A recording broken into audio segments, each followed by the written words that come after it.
নিয়ম অনুসারে এটাকে উঠায় নতুন করে লাগাতে হবে। কিন্তু আসসালামু আলাইকুম ওয়া রাহমাতুল্লাহ। এই জমিতে পূর্বে কচু ছিল, যেটা আমাদের লাগানো।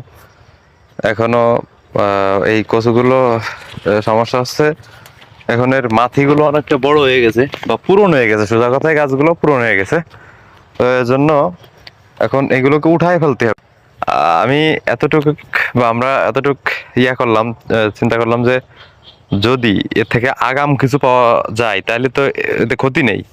তো সেজন্য এই যে যে লতিগুলো আসছে, হ্যাঁ, তো এগুলো কি করব, সুন্দরভাবে পরিষ্কার করে দিয়ে এই বনগুলো করছি, একটু আগে পরিষ্কার করছি।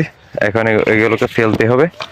এরপর এই যে যে ভিতর দিয়ে চারা রেখে দিচ্ছি, বা পরবর্তীতে এটা করা মানে এটা কুপাবো কোদাল দিয়ে, সুন্দরভাবে মাটিগুলো আলগা করে দিয়ে এরপর পানি সার দিয়ে এরপর পানি দেওয়া হলে এরপর মাটিগুলো যখন নরম হয়ে যাবে, এই যে চারাগুলা এইগুলো মাঝখান দিয়ে বসাই দেবো। আর এবং এই যে বড় চারাগুলো এগুলো থাকবে, এইগুলো থাকবে যদি এর থেকে কিছু আগাম কিছু পাওয়া যায়, মানে সেই আশায় আর কি, সোজা কথায়।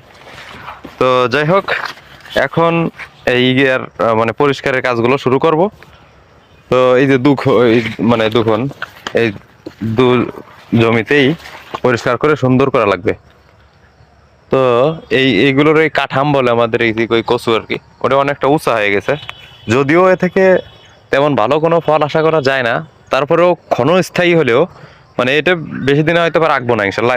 যখন এই যে কচুগুলো বা চারাগুলো বড় হয়ে যাবে তখন এগুলো উঠে ফেলবো। হ্যাঁ, যাই হোক, এখন আমি এই কাজগুলো শুরু করব।